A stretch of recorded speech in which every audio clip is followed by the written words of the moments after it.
From there, take us through how all of this went down. Sage, when James Harden talked last night after the game, he knew that conversations were escalating with both the Brooklyn Nets and the Philadelphia 76ers, both teams, that he had great interest in joining and leaving Houston for.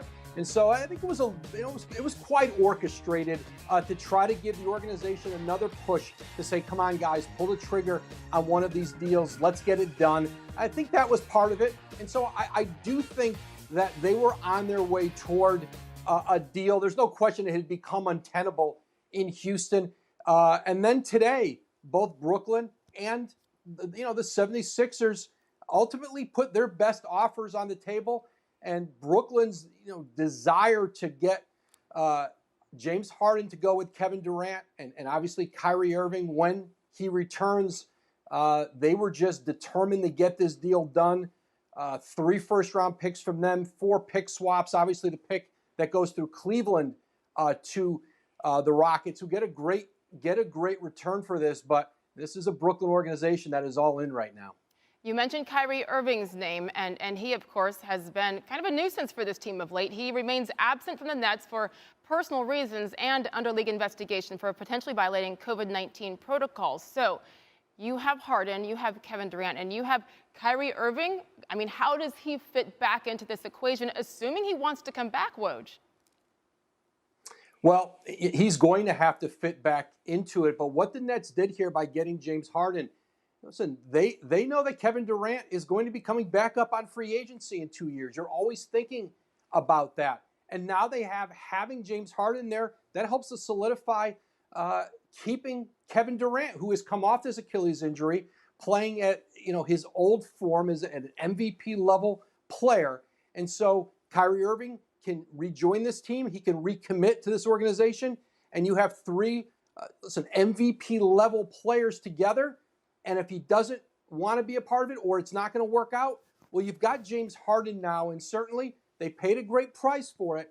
But Brooklyn, if nothing else, they got themselves a pretty significant insurance policy on Kevin Durant's future with the Nets. Yeah, we know Kevin Durant and James Harden had been communicating. They wanted this to happen. They both get their way. We'll see what happens with Kyrie. By the way, all 3 guys making more than $30 million a year, too. Interesting to see how the financial part of this plays out. What about the Pacers, Woj, and Victor Oladipo? We heard when they were in the bubble that Oladipo disgruntled somewhat with the Pacers, and then he kind of went quiet about it. How did that part of the deal go down with Indiana? Well, Houston was looking in this deal to move Karis LeVert to another team. They wanted to see, in the marketplace, what it would bring them back. They didn't value LeVert the way some other teams might. I think Karis LeVert is a great fit for this Indiana team with Malcolm Brogdon and Domantas Sabonis. Very good infrastructure there. I think the relationship between Victor Oladipo and the Pacers, they were ready to move on from each other ultimately, and now Oladipo goes to Houston. We'll see if Oladipo stays in Houston through the trade deadline. They could move him again in early March, see what assets are there, or they could look to re-sign him. He'll be a free agent at the end of the season. For much more, let's bring in Stephen A. Smith. You're the first person I thought of when I heard about this trade. Your reaction to this blockbuster move? Well, first of all, I mean, as far as I'm concerned, it's finals or bust.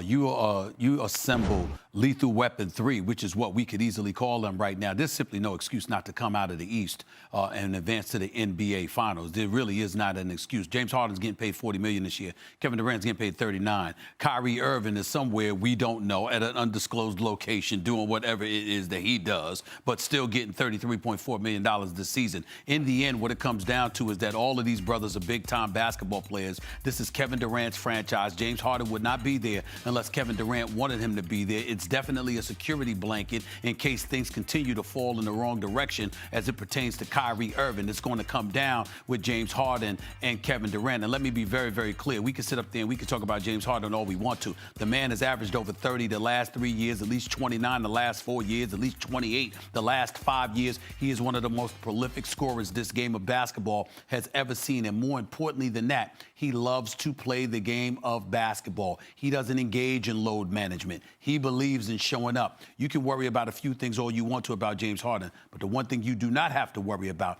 is him showing up to play the game of basketball, because he wants to play. He wanted to play with Kevin Durant, at least until this morning after all of this Kyrie news percolated. Then Philadelphia was obviously an option with Daryl Morey, his former president of basketball operations in Philly, along with Doc Rivers, the head coach there now. But everybody that knows anything about the NBA right now knew that Tillman Fertitta, the owner for the Houston Rockets, would never allow James Harden to end up in Philadelphia with Daryl Morey. They end up going to the finals. His former star, his former president of basketball operations. Folks in the NBA community firmly believe Philadelphia was never going to be an option, no matter what James Harden wanted. But obviously, he wants and loves the idea of playing with Kevin Durant. So the Rockets get a boatload of picks here. You mentioned the Nets, and you think it's championship or bust.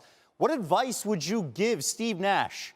First-time head coach Steve Nash now guiding this team with these stars. Embrace James Harden and Kevin Durant and let Kyrie Irving figure it out. You can't trust Kyrie Irving right now. It's just that simple. We're not questioning his greatness as a basketball player, his box office appeal, where his heart is at because it's in the right place. But clearly at this particular moment in time, basketball is not the priority it needs to be. And if you're Steve Nash coaching on any level for the first time in your career, you do not need to be concerned about what he's going to do, when he's going to do it, how he's going to do it, etc. You know you can trust Kevin Durant to show up and play ball if he's healthy. You know you can trust James Harden to show up and play basketball for this franchise if he's healthy. You focus on that and the other parts that you have, and if Kyrie Irving wants to come back, when he wants to come back, put the onus on him to fit in. That's what you do if you're Steve Nash at this particular moment in time, because Kyrie Irving has already shown you you're not the priority you need to be. So why make him one? Thanks for watching ESPN on YouTube. For live streaming, sports, and premium content, subscribe to ESPN+.